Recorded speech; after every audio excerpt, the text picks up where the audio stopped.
We're ready now? Okay. We've got sound.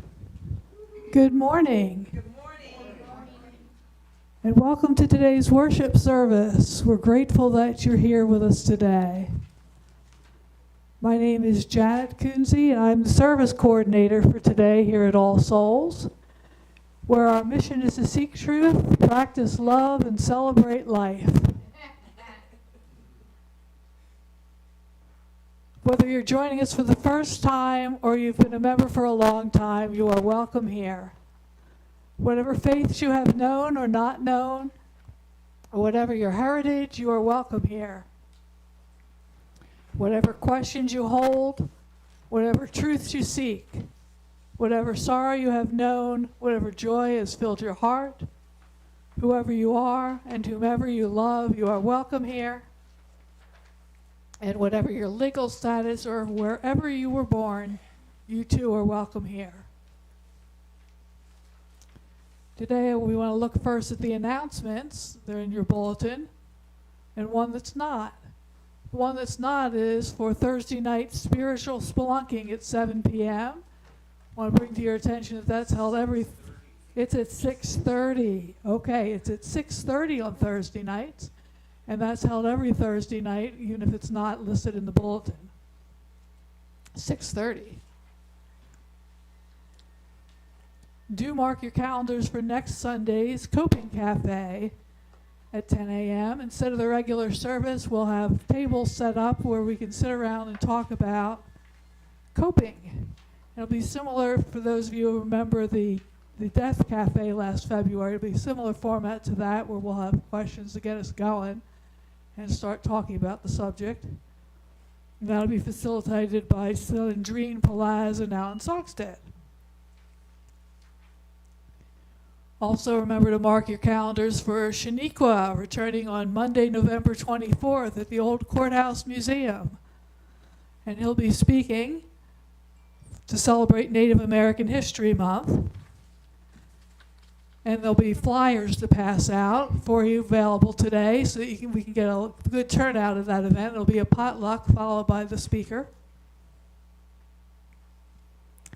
And remember that we're assisting Rosebud schools this month, or for next month, but we'll be bringing food items for the schools so they can go home for the holidays with good foods, and there's some suggested foods in the bulletin to bring, things that are easy for the kids to eat up while they're on break. Do we have any other announcements? You can just add that next Sunday is the deadline for Rosebud. Next Sunday is the deadline for bringing Rosebud items, so please, we want to get them out to them in plenty of time for the holidays. Yes, we have another. My name is Pat. We need you to use the mic.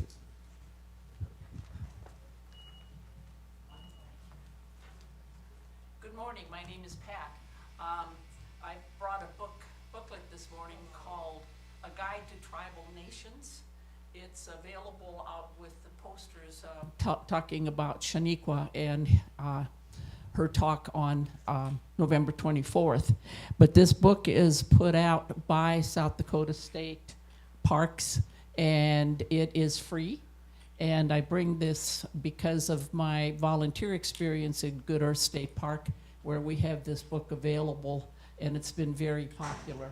It talks about all 9 reservations that we have in South Dakota and gives you a great deal of information, reservation by reservation. So I invite you to take one. They're free. And if they disappear and we want some more, I can bring more. Thank you.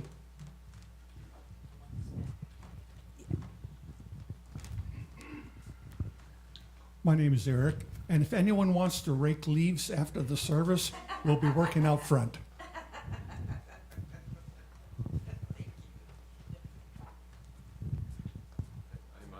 You're on. Number 8, yes, thank you. First of all, I have a little card to send to LJP Laws, who took a fall and is recovering at home. So if you want to just sign that to greet LJ and wish him well. And then I want to highlight what you've already heard about next Sunday. It's similar to the Death Cafe, and for those of you that weren't there, what we do is set up tables here and have a chance to talk with each other and learn from each other. As I look out, I see a lot of intelligence and a lot of wisdom in this room, and we are able to learn from each other. And so instead of the usual format, we'll have the Coping Cafe next Sunday. Someone said that they weren't ready to talk about death and dying last year, but they are ready to talk about coping this year, so they'll probably be here next Sunday. And then big thanks to Kevin Kolb, who created these beautiful posters for our event on November 24th. As Janet mentioned, I don't like to be redundant, but I am really excited about this. We've worked hard. We got a grant from the UUA to be able to afford this beautiful venue in the old courthouse museum, and so we want to pack that place. And so we want you to take posters. There's 2 different sizes, and there's some cardstock and some flyers on ordinary paper, and that would be more appropriate to give to an individual. But the cardstock should be posted wherever you go this week to get the word out and to invite, so we can have, in the week of Thanksgiving, lots of natives and non-natives together eating and learning and enjoying fellowship. So hope to see you all there a week from tomorrow night. Thank you. Okay, just finally wanted to mention that if you're remember to keep reading your weekly e-blasts on Wednesdays for dates and details of upcoming events and opportunities. And if you're not receiving those and you'd like to, do sign up on the clipboard in the foyer. Also remember to stay for the coffee time. You're invited for that after the service. And then there'll be a circle discussion shortly thereafter to talk about today's service. And we have all our other announcements in, and then we'll go to our prelude.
Now for our chalice lighting at number 447. At times our own light goes out and is rekindled by a spark from another person. Each of us has cause to think with deep gratitude of those who have lighted the flame within us.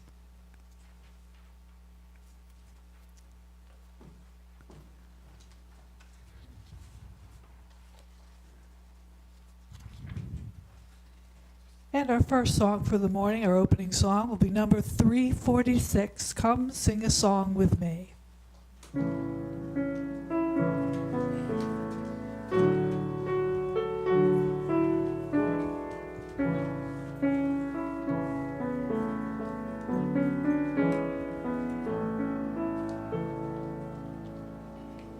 Come sing a song with me.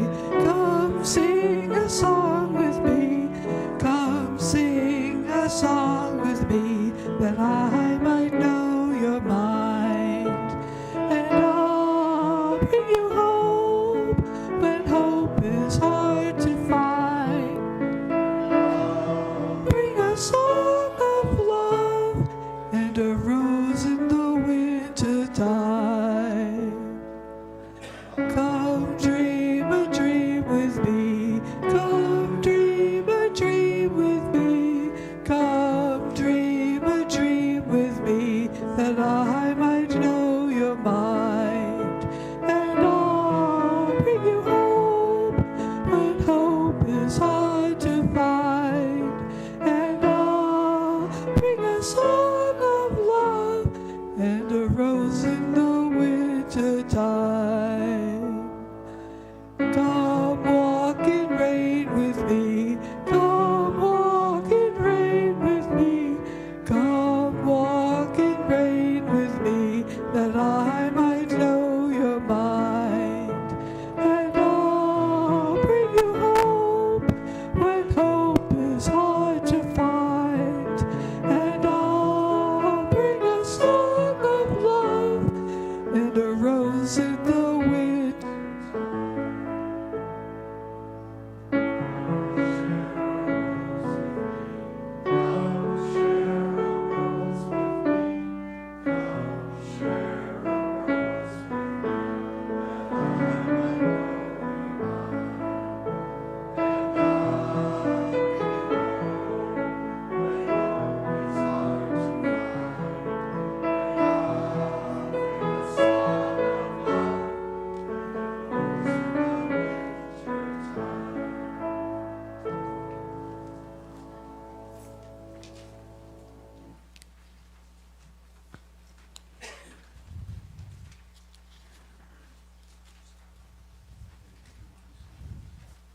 Our first reading will be number 666 in the hymnal. It's The Legacy of Caring.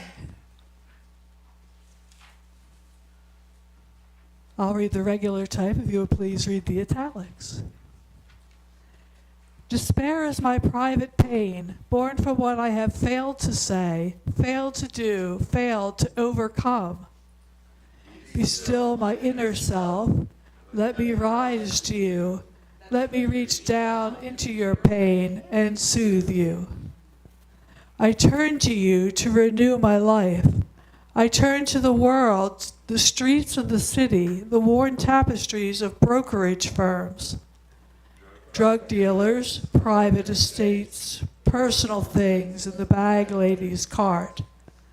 Rage and pain in the faces that turn from me, afraid of their own inner worlds.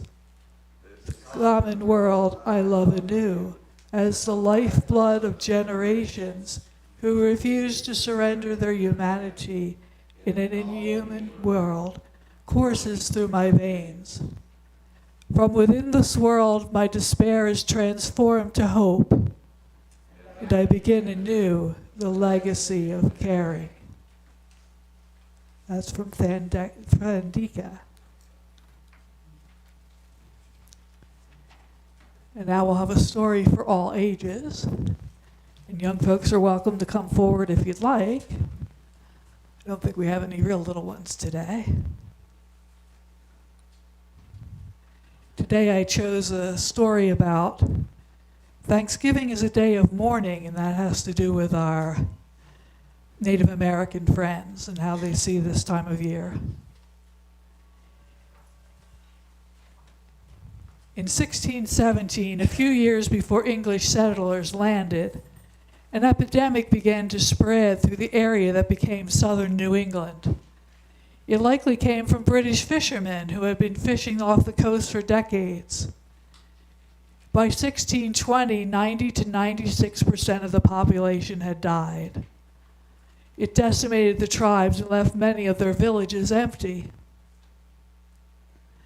One of those villages was Patuxet.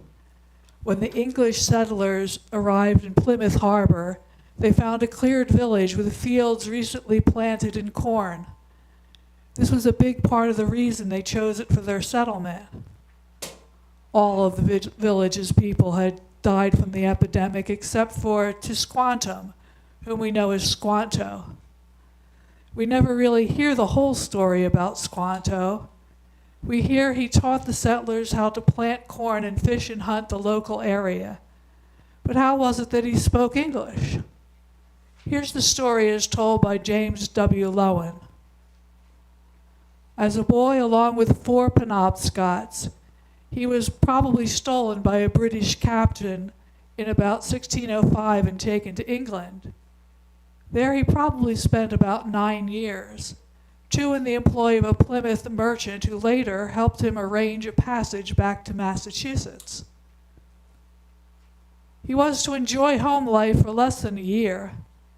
In 1614, a British slave raider seized him and 24 fellow Indians and sold them into slavery in Malaga, Spain. Squanto escaped from slavery, made his way back to England, and in 1619 talked a ship captain into taking him along as a guide on his next trip to Cape Cod.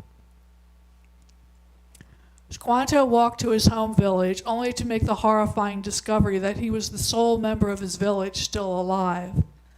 All the others had perished in the epidemic 2 years before. Perhaps this was why Tisquantum was willing to help the Plymouth colony, which had settled in his people's village, or perhaps he was there to keep an eye on them. The settlers, too, lost half their people during the first hard winter. There were only 53 settlers who survived until the harvest festival that was later declared to be the first Thanksgiving. It was a brief moment of tentative peace. 1 generation later, the English settlers and the Wampanoag were at war. For many native peoples in our time, the day called Thanksgiving has become a day of mourning for the hundreds of years of losses suffered by their people. So if you have any Native American friends or acquaintances, you might not want to wish them a happy Thanksgiving, since they don't see it that way.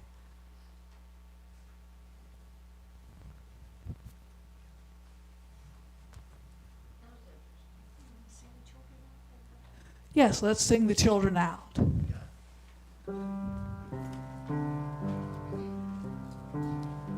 Go now in peace, go now in peace. May the spirit of love surround you everywhere, everywhere you may go.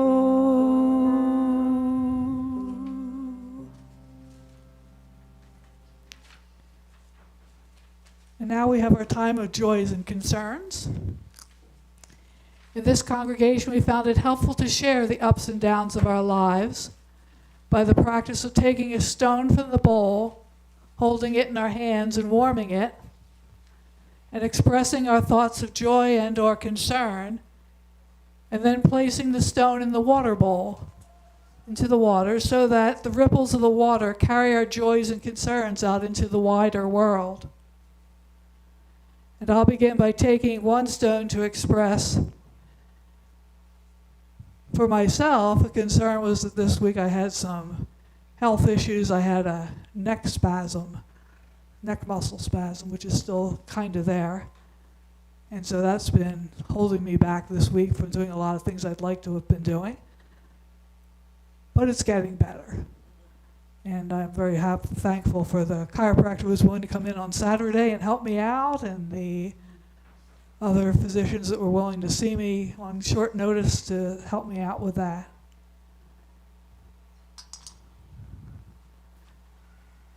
So please come forward if you'd like to share a joy or concern with us.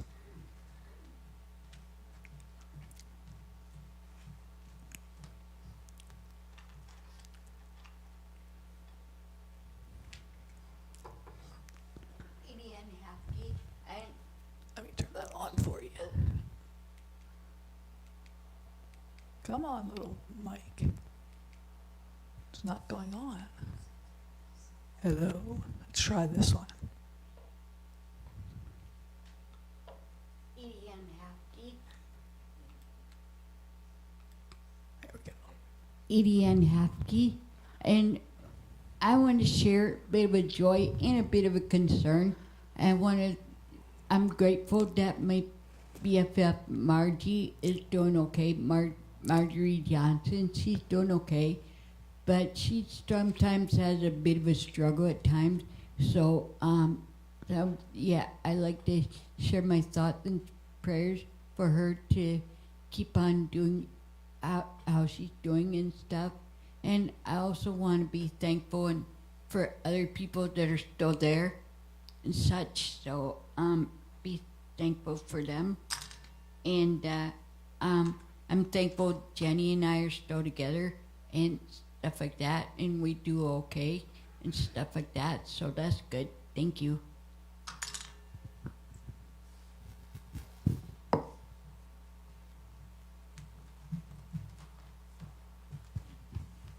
Hi, I'm Carol. I just want to thank all of you who prayed for my friend. If you remember, she found just a little mole or something on her cheek, and so she went to the dermatologist to have it removed and discovered that it was melanoma cancer. Not only was it melanoma, but it was the most dangerous form of melanoma. She's since had surgery that removed this and removed the lymph nodes associated with this, and they discovered that it had not progressed down into her system. There was no entry into her lymph nodes, and so it was removed, and she is quite relieved. And I just want to thank you for all your prayers. I believe prayers have power, and in this case they did.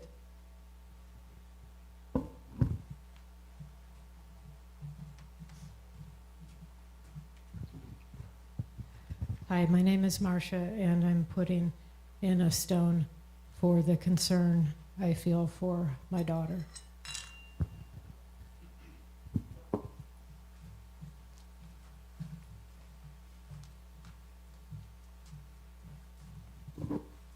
Hi, I'm Jennifer.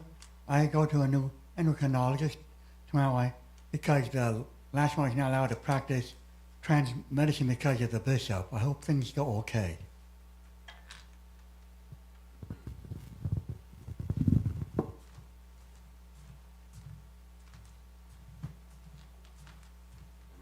Still on? Okay. I want put a stone on behalf of Deb McIntyre, whose husband John died, and these flowers are still from the service, which was a week ago.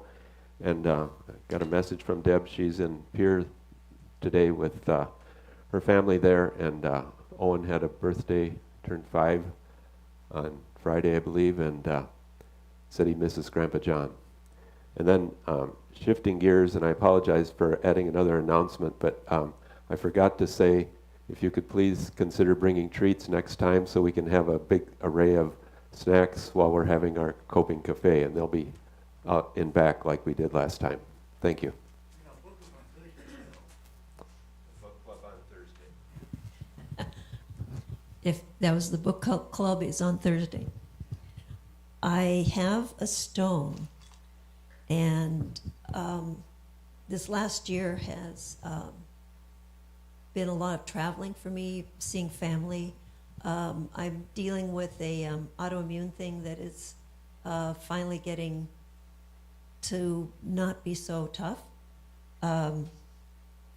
And I, through the genetic testing that is put out there, came to find out I have a cousin. We have a cousin that my grandmother never knew. Her husband had been married previously, and his wife divorced him, and they had a son. Grew up in the Seattle area, so we found, Karen and my brother found each other on Ancestry. And so made a trip last spring to see Karen. And she's about 6 years older than me. And for the first time, I have a cousin sister. I always wanted a big sister. And I have a cousin big sister. She calls me kiddo. And it is such a delight because we are of the same spirit. And to find that in family, that I just am so grateful. And talking to her because she has a similar autoimmune condition. And to have somebody to understand that is a gift. So I just feel joy. And the last thing that she told me about Orion Goodlop, and I didn't get the last name right, but she knew him from the grocer that she always went to. And as an intermediary work, he was there doing that, but he had some different jobs. He was Whidbey Island, which is in the San Juan Islands off of Seattle, and got to visit there, and gorgeous. Never been in the Northwest, and it is a place to go visit, to see the water go in and out and be all this land. And we went to, the estuary, but her friend at the stop had gone to a seminary, and lo and behold, he is here in town at St. Mark's. And he is a gay man, and I just was thrilled, and will be taking some of our posters over for the Two-Spirit. My brain is not remembering things, but you've seen that. So I get to say, do you remember Karen from the store, the shop? He hasn't met me yet, but he knows I'm here because she had mentioned that to him. So how life is just connected amazingly. Thank you.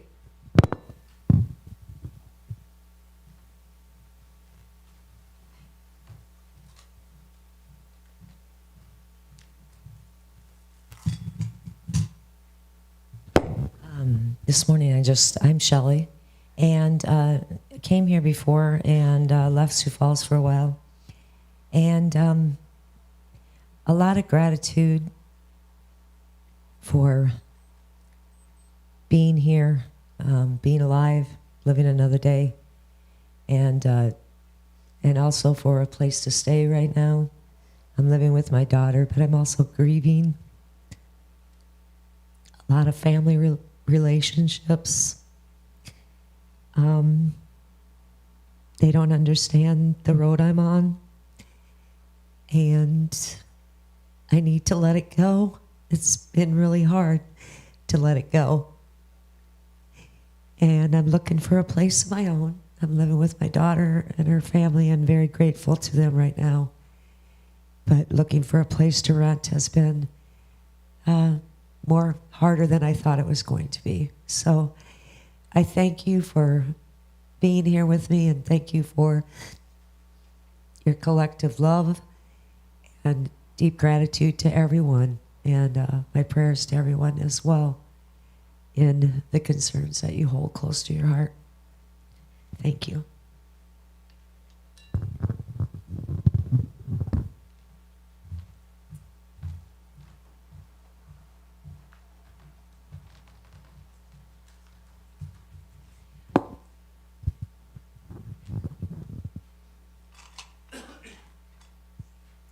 I'm Jeannie. This stone is both a joy and a concern for my partner, Mark. The concern part is on Tuesday, we'll go over to Avera Heart Hospital. He'll be having a procedure called an ablation. And of course, the surgery is always a concern, but the joy aspect is we expect that that procedure will keep his heart in a steady, strong rhythm in a permanent way instead of more of a temporary thing like we've been doing for some years. So we're hopeful for a great outcome for him on Tuesday. Thank you.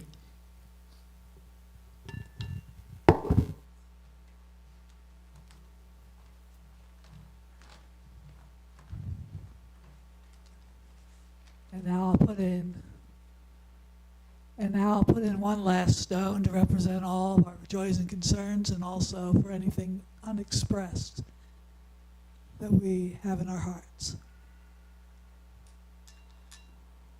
And we'll take a moment for reflection on what we've heard.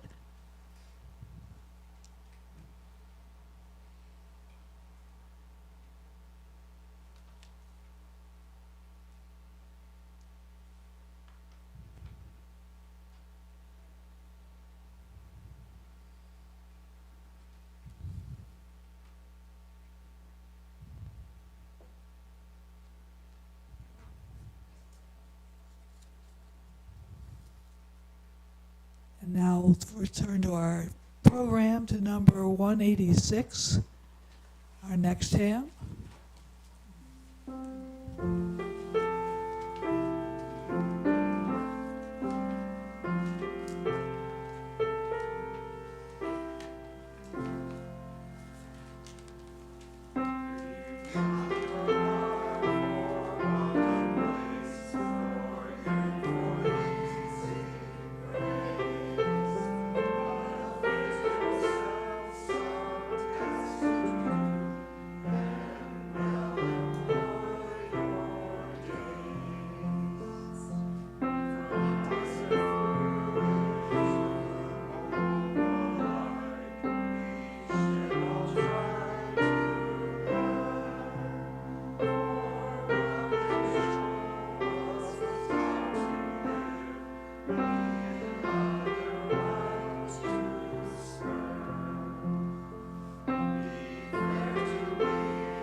Next we have a reading, number 590.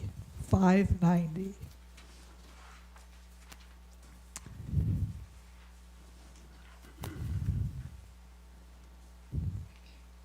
And this is Psalm 126, at least based on Psalm 126. Again, I'll read the regular type, and together we can do the italics. When Spirit struck us free, we could scarcely believe it for very joy. Were we free? Were we wrapped in a dream of freedom? Our mouths were filled with laughter, our tongues with pure joy. The oppressors were awestruck. What marvels the Lord works for them! Like a torrent in flood, our people streamed out. Locks, bars, gulags, ghettos, cages, cuffs, a nightmare scattered. Trod the long furrows, slaves sowing in tears. A lightning bolt loosed us. In the long furrow, half drunk with joy, staggering. The golden sheaves in our arms. Daniel Berrigan.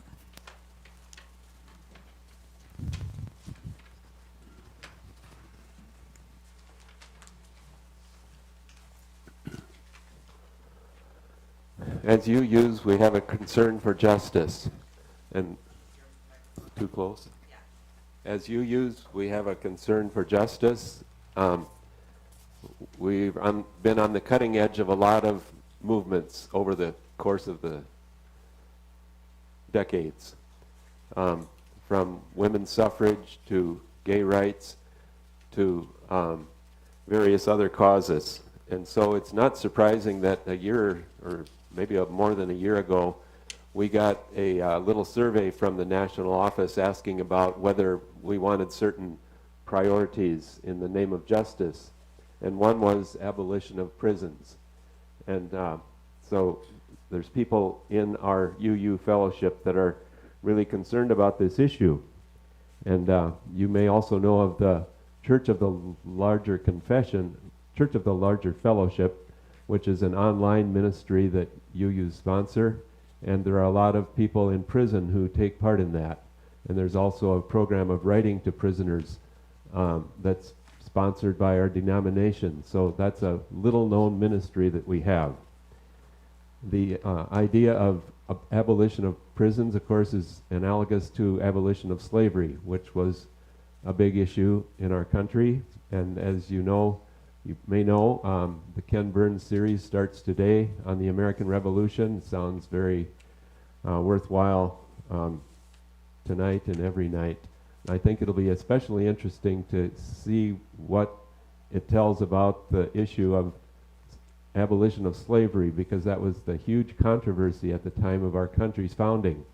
And they finally came up with this strange compromise to count 3/5 of the black people in our census.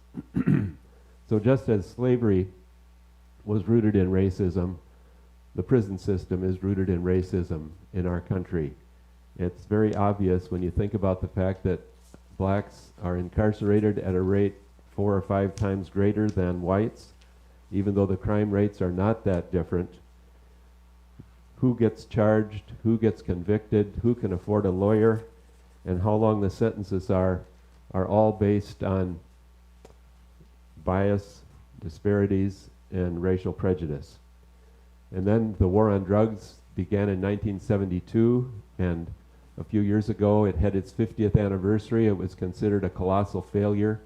One of the unintended consequences of the war on drugs is that prisons were packed to overflowing, and the United States surpassed Russia, or the Soviet Union at the time, as the country with the most of its population in prison. They were number one, now we're number one. What a dubious distinction. Our imprisonment rate has gone down since then, thankfully, beginning in 2018. Because of the Fair Sentencing Act and the First Step Act, prison sentences were reduced in length. And so there have been a beginning of reforms. The court system, another unintended consequence, was overwhelmed with cases, and so now so many cases end with a plea bargain, which may or may not be fair. So there are a lot of unintended consequences of that huge increase in imprisonment that we had and still have. The state of California has been at the forefront of reforms, and the so-called California Plan came about after they noticed the fact that putting people in prison cost more than having somebody in a state university in California. And so they've made huge strides in terms of providing more education, more counseling, more job training, and a more normal environment for prisoners so that when they get out, they're not going from one totally different culture to another. Sentences are shorter, low-level offenders are able to be monitored with electronic monitoring, which, by the way, you probably know this already. Those monitors are so good that they can not only detect where the person is, but they can also detect the blood alcohol level in one device on a person's ankle. In California, there's more and more local supervision of low-level offenders, and they discovered that when they release people with good conduct and people over age 50, they have a very low recidivism rate. So there are improvements.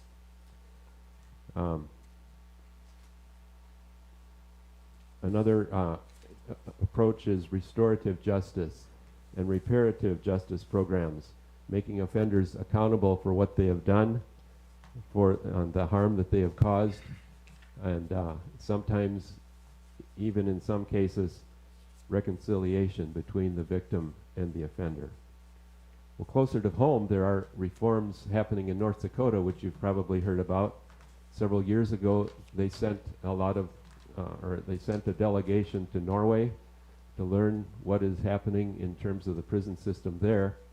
Norway imprisons a tenth as many people as we do proportionately. 65 per 100,000 compared to 650 per 100,000 in this country are put in prison. And the recidivism rate in Norway is 20% as opposed to 74% in our country. So North Dakota has patterned some of their reforms on what is practiced in Norway. Their theme is creating good neighbors. And so in North Dakota, the inmates are now called residents. They have 4.5 hours a day of education, job training, behavior treatment, and drug and alcohol treatment. And some of the officers hadn't signed up for this, and some of them quit their jobs because they didn't want to be part of this kind of a system in North Dakota. Something similar happened in Massachusetts 50-some years ago. You may remember the riots in Attica, New York, and a couple years after that, less well known, I had never heard about this, but at Walpole Prison in Massachusetts, reform came less peacefully. The prisoners formed a union, and they began to demand better conditions, better education opportunities, better health care, more visiting rights, and more work assignments. Well, the guards didn't go for that, and during Kwanzaa, the black holiday in December, all the blacks were put on lockdown, and the rest of the prisoners protested in solidarity with the blacks, and so there was a general strike, and the prisoners refused to leave their cells for 3 months. The guards responded with beatings, solitary confinement, denying food and denying medical care. The superintendent resigned, and then the new administration granted some of their rights, better working opportunities and visitation rights especially. In reaction to that, the guards in Massachusetts, again this is 52 years ago, went on strike, abandoned the prison, and thought chaos would ensue. And in fact, what happened was a system of anarchic community was designed by the prisoners themselves. They made decisions in group assemblies. Some volunteered to cook. Vietnam veterans who had been medics administered the medications, and for several months they were able to function in that prison. Murders and rapes in the prison stopped, and recidivism rates dropped. So, anarchy, how about that? Anarchy, of course, refers to no government. And there are anarchists who say prison reform is not enough. And that actually dates back to the 1850s, when anarchists in Europe began to advocate for the abolition of prisons because of the terrible conditions in so many prisons at that time. So this movement goes way back. In 1886, in this country, there was the Haymarket Square riot in Chicago, which was demanding an 8-hour workday and also was calling attention to the inhumane conditions in prisons at that day. In Canada, anarchists are still active. They refer to the prison system there as the new boarding schools, a reference to the boarding schools for Native Americans, which attempted to erase their culture. In Quebec, on New Year's Eve, every year, there's a noise protest by people outside the prison, just calling attention to the fact that they don't believe in prisons. And one strategy that they came up with in Quebec to stop the construction of a prison for migrants was to bring thousands of crickets into the office of the architect that was working on the plan. I don't know whether it worked or not, but it was a creative approach. You got to give him credit for that. Angela Davis has been a longtime advocate for prison abolishing. She wrote an article called Are Prisons Obsolete? And also a book entitled Abolition Democracy, Beyond Empire, Prisons, and Torture. She was, as you probably remember, a controversial figure in the 70s. She's spent most of her career teaching in California. And in 2020, Time magazine named Angela Davis as one of the 100 most influential persons of all time. So I'm going to go on a tangent for a minute here. I was surprised to see in the elementary school where I teach piano lessons a poster for the children. This is in elementary school. It has these quotes. Our mom got arrested right in front of our house. Mom said, Dad is back in jail again. I can only see my dad on the computer. Do you have a family member in jail or prison? Do you want to learn new things? Do you want to enjoy new foods and activities? Ask your teacher how to join Children's Connection. So when you think about the impact on children, it really does put a lot of this into perspective. Now I need to return to my manuscript for the rest of this. So the case for abolition boils down to this. The prison system is beyond hope. It is so deeply entrenched in racism. Its modus operandi is punishment and not rehabilitation. It's a dark view of human nature in stark contrast to our UU values and principles, which do not mention sin or even fallen human nature, the way some religions do. In addition, prisons reinforce a dark side of capitalism, summed up in the phrase, the prison industrial complex. The fact that prisons bring high-paying jobs for the construction and the maintenance of these institutions. Private prisons turn a profit, providing profits to the shareholders while impoverishing the people who are imprisoned. Should prisons be a for-profit industry in this country? Angela Davis writes that the public has been tricked into believing that prisons are effective in treating criminal behavior. But in fact, prisons don't work in this country, proven by the high recidivism rate. Many people leave not rehabilitated, but worse off than when they entered. Even the National Lawyers Guild, I could hardly believe this one, adopted a resolution in 2015 in favor of prison abolition. Prisons have become the default option for persons with mental health issues. The United States has more people with mental illness in prisons than in mental health centers. Practices like solitary confinement are especially damaging for persons with mental illness, leading to even higher rates of suicide. Longer sentences have resulted in more elderly persons in the prison population, and prisons were never meant to be long-term care facilities or to have hospice programs, and yet many of them do this day. So, we're at a time in our state when we're going to build the largest building project in our state's history, the prison, to last 100 years, just as the previous one. And I believe it'll be the last prison ever built in this state.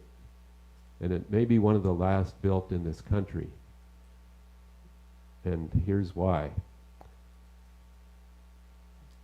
This, to me, is a sign of hope in an ironic way, because fiscal conservatives realize that a high rate of recidivism is expensive.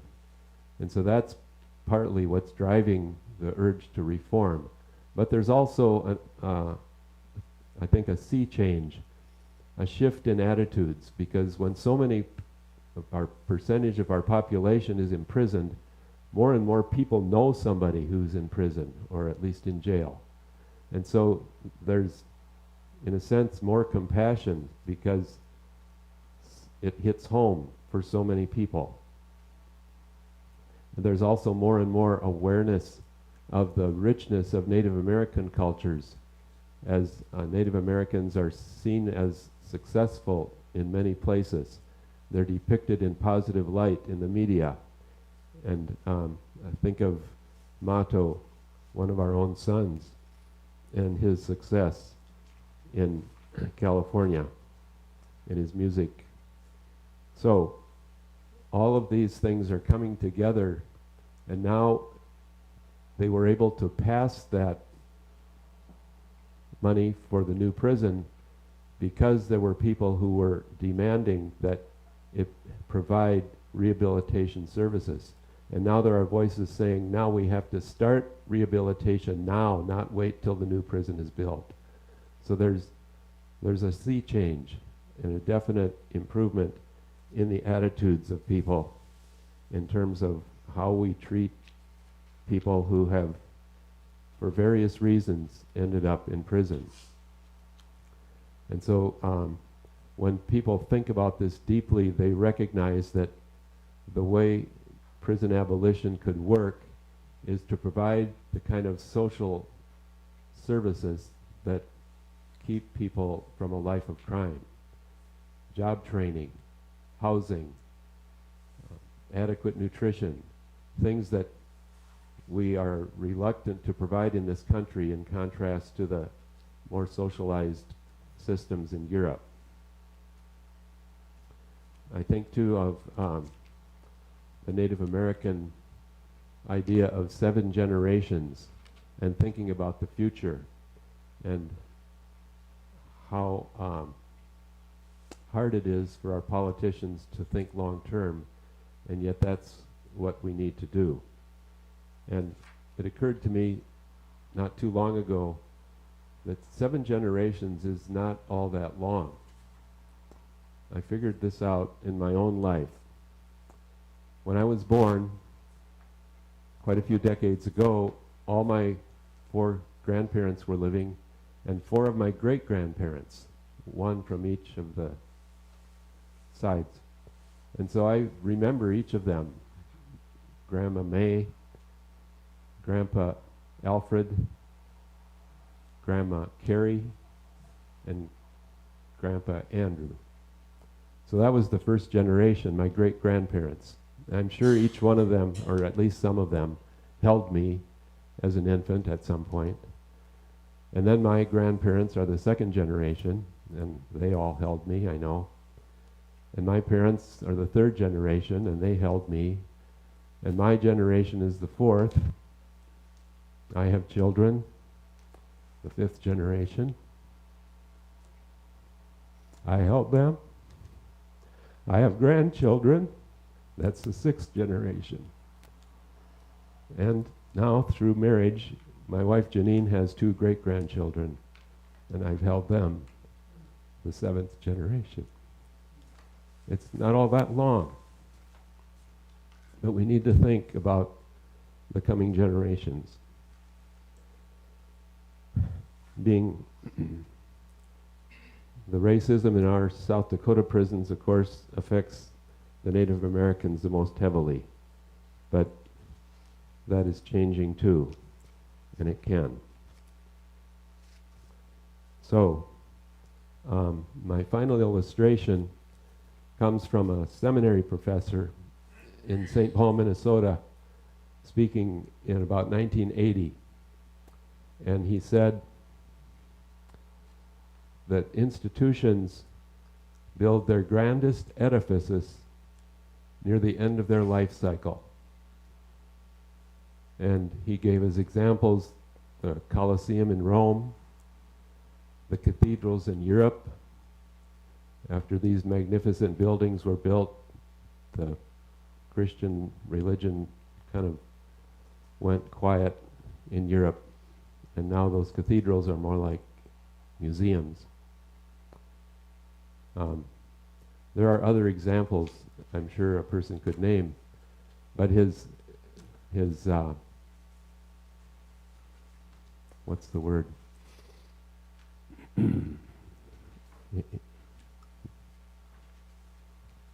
When you get to the last line of the joke. What's it called? His punchline, thank you. I didn't have this written down. His punchline was, 1980, "The Mall of America is good news, folks." In other words, shopping wouldn't always be the way it was. And sure enough, now we have online shopping, and there will probably be never a building like the Mall of America built. And I think of that as the proverb or the parable for what this new prison in South Dakota means. It may be the last of its kind. So maybe that's true of the ballroom in Washington, D.C. too. T.S. Eliot wrote, "This is the way the world ends. This is the way the world ends, not with a bang, but with a whimper." And this may be the way prisons end in this world, not with a bang, but with a whimper. May it be so.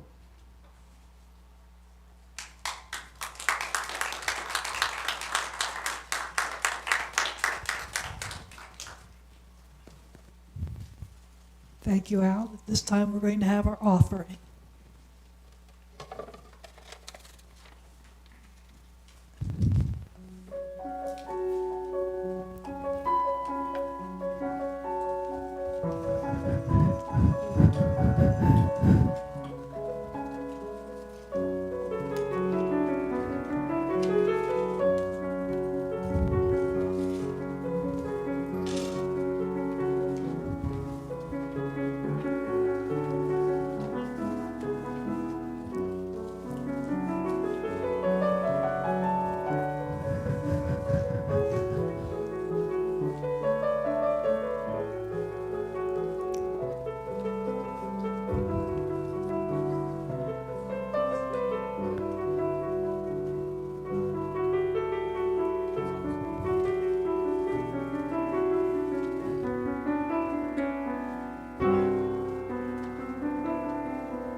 Did it come through here? I think it did. Thank you.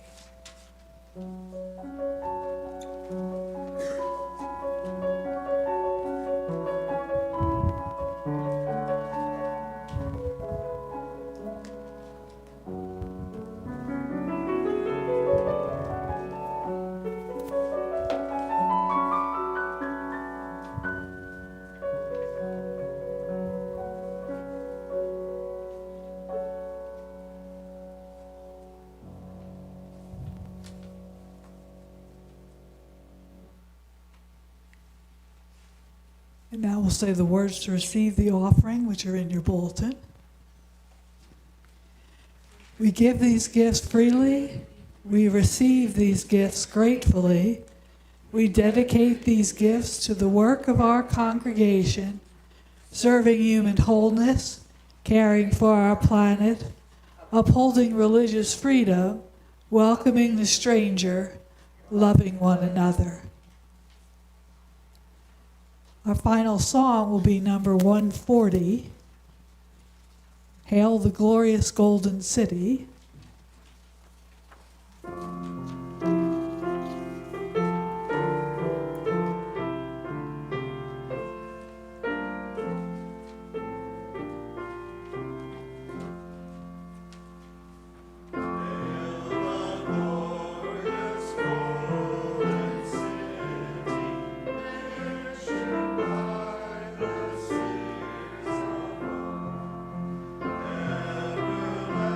Everlasting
Our final reading of the morning is number 704.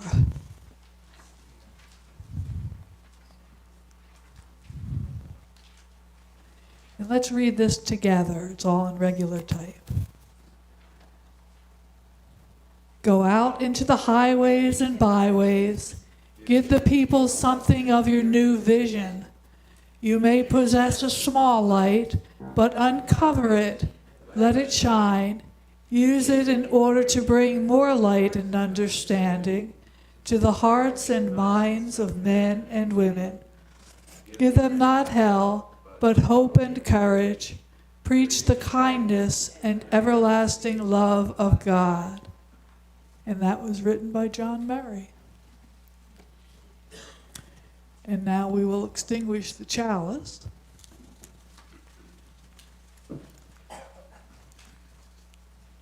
And together let's read. The chalice is extinguished, but the light goes with us out into the world.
I want to remind you to enjoy fellowship downstairs. We'll meet back here at about 20 after for our circle discussion.